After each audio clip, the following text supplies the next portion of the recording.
Okay, what is leadership? I took this definition of leadership out of one of the manuals, and it's quite simply, as you see there, a process of influencing people by providing purpose, direction, and motivation to accomplish the mission in order to improve the organization. That's the simple definition. If said another way, leadership is getting someone to do something, not that they're doing it for you, but that's something that they themselves want to do. A lot of people get confused between leadership and management, and I don't want you to get confused. Leadership is to influence somebody to do something. Management is simply working with logistics and the resources and ensuring logistics and resources are in place at the right time and the right place.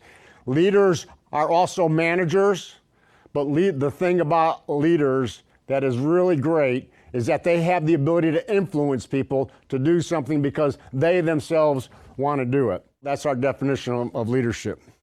This, what you see here is West Point's mission, is really integrated into everything about leadership. So the mission of the United States Military Academy is to educate, to train, and to inspire the cadets, the Corps of Cadets, so that each graduate is a commissioned leader of character, a leader of character. Notice that the mission statement does not say to educate, train, and inspire leaders who are intellectually competent. It doesn't say educate, train, and inspire leaders who are militarily or physically competent. It says educate, train, and inspire leaders of character. So why does it talk about character, leaders of character, and it doesn't talk about the other three, even though they're tremendously important? And the answer quite simply is this. You could be number one in your class academically. You could be number one in your class physically. But if you fail in character, you have failed in leadership. And why have you failed in leadership? Because when you fail in character, you have lost trust.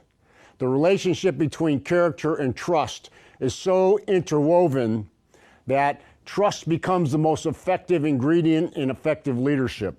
And I'll talk about that a little bit more later on. Now I want to talk a little bit about bringing this together and how leaders grow. What's that process to grow the skill set, to grow those attributes, to internalize those attributes? Well, the first thing we do is, as I mentioned, we put the cadets into challenging experiences. I'll never forget one of my own personal experiences in the summer going into my sophomore year. I remember out there in a military exercise, they put me in charge of 30 of my classmates. And I had this mission in the middle of the night that we had to travel about 10 kilometers without any, night vision goggles back then, through really tough terrain, through a river, and then you got close to the objective and you had to conduct a raid on the objective. And I was the one in charge of this, putting the plan together, doing the rehearsals, actually moving through that, getting to the objective, and then conducting the objective successfully, receiving casualties, evacuating the casualties, and doing all of that. But that whole experience is tremendously important because they put me into a leadership environment that I had to perform. Quite frankly, I made a lot of mistakes. In our movement in the middle of the night, we got all split up, and I had to take about an hour trying to get everybody back together again.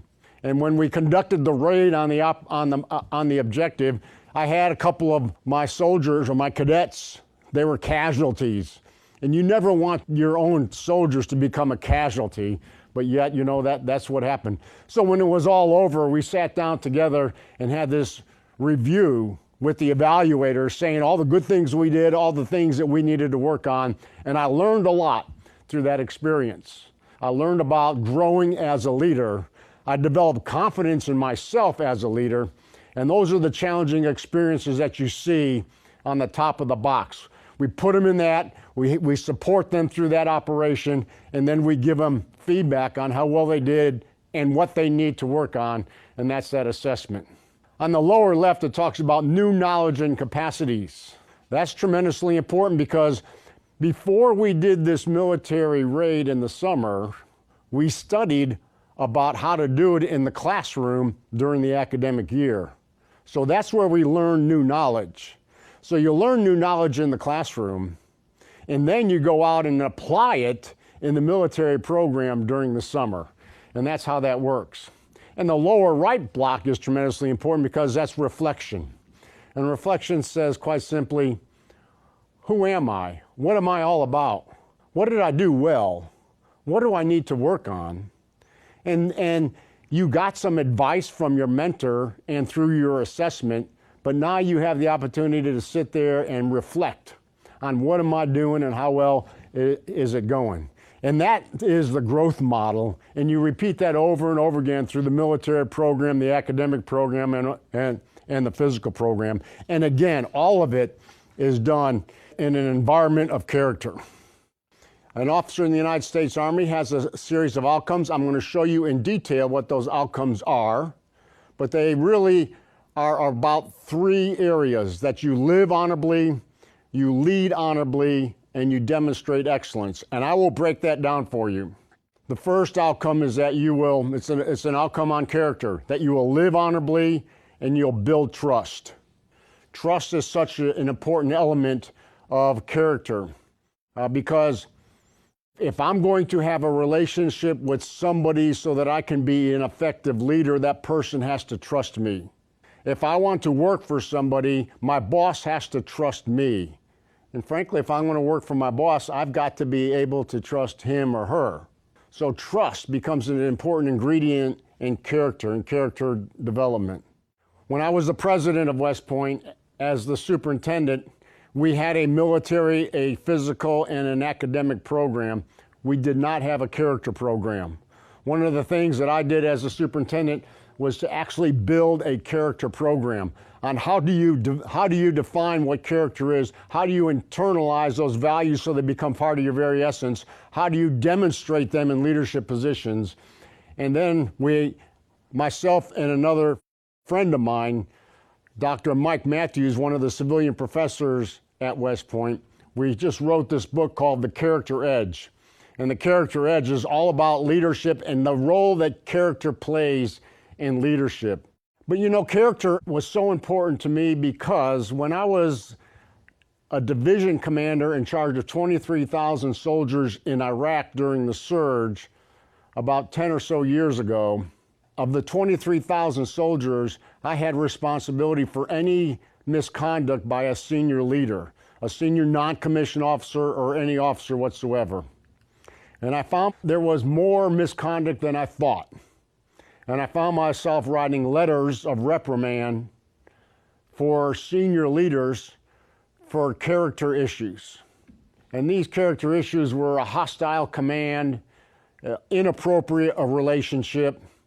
Most of them were moral issues, not necessarily wartime issues like dealing with POWs or something like that. They were moral issues, lying or cheating, or abuse of alcohol, or all those type of things. And because of the moral issue, when I had to write the letter of reprimand, that person's career was finished. Because they were bad leaders, the morale of that organization suffered as well. So a leader who has bad character not only is going to hurt themselves and their career, but they're also going to hurt the whole unit and the entire organization. And that has an impact on the mission and the ability to accomplish that.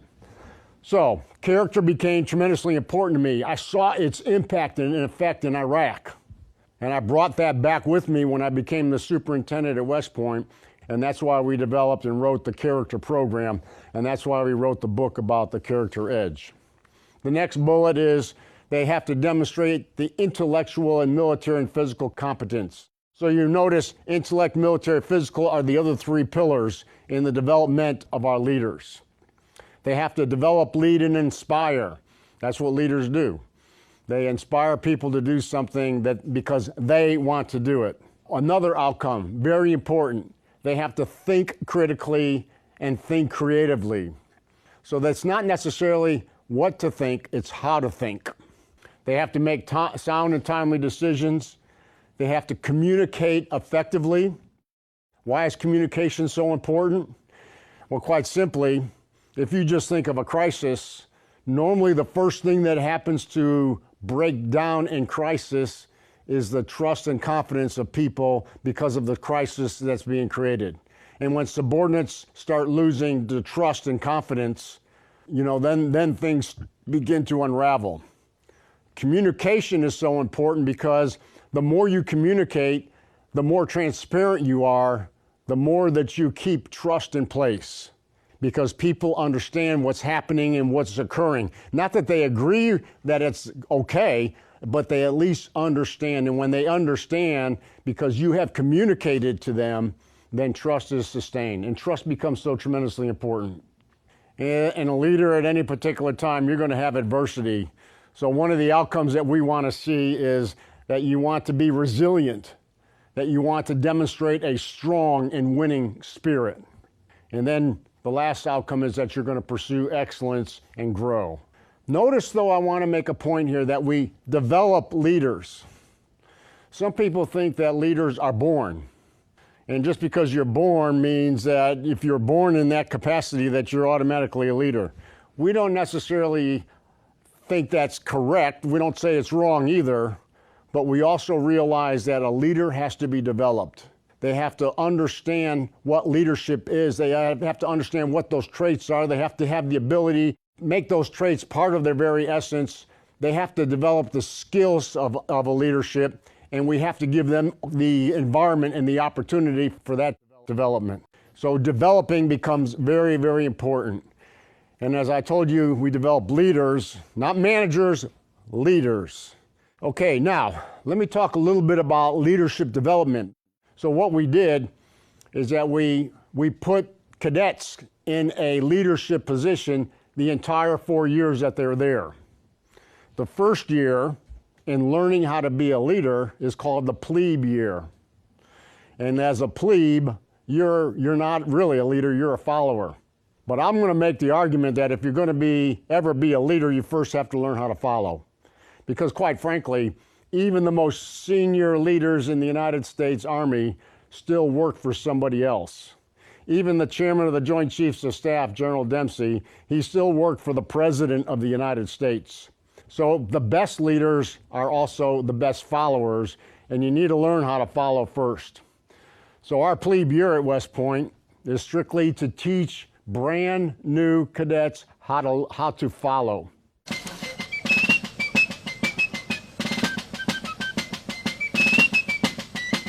And we kind of stripped them down, not necessarily stripped them in clothes, although they all had to wear the same uniform, they shaved their heads, they all had to kind of look the same, and we gave them 4 answers. They had to be subordinate to a cadet leader, and they only had 4 answers on any situation whatsoever. The answers are yes, sir, or yes, ma'am, no, sir, or no, ma'am, no excuse, sir, or no excuse, ma'am, and sir or ma'am, I do not understand. Those 4 answers. Listen to the one that's really interesting. No excuse, sir. No excuse, ma'am. So the leader would come up to the plebe and say, why did you do that? How come your shoes are not shiny? He can easily say, well, I had this excuse. But we teach them right up front. You're going to be a follower. You're going to be a member of a team. You've got to learn that the unit and the team is more important than you. So because you might have a good excuse, like you didn't have any time to shine your shoes, you can only answer one of those 4 answers. And the only appropriate answer right then and there was, no excuse, sir. And this is so important about followership. If you're going to be a follower, you've got to learn how to be a member of a team. And you got to understand that the mission and the team is more important than you. And then when we accomplish something that's really a big accomplishment, like when the entire class finishes their plebe summer, they have a 12-mile march back with 60 pounds on their back, marching all night, and they come back and they get welcomed into the Corps Cadets with this huge parade. And that's the ceremony that really culminates the crucible event that they went through to celebrate their success. And that's all part of this culture of character that is tremendously important.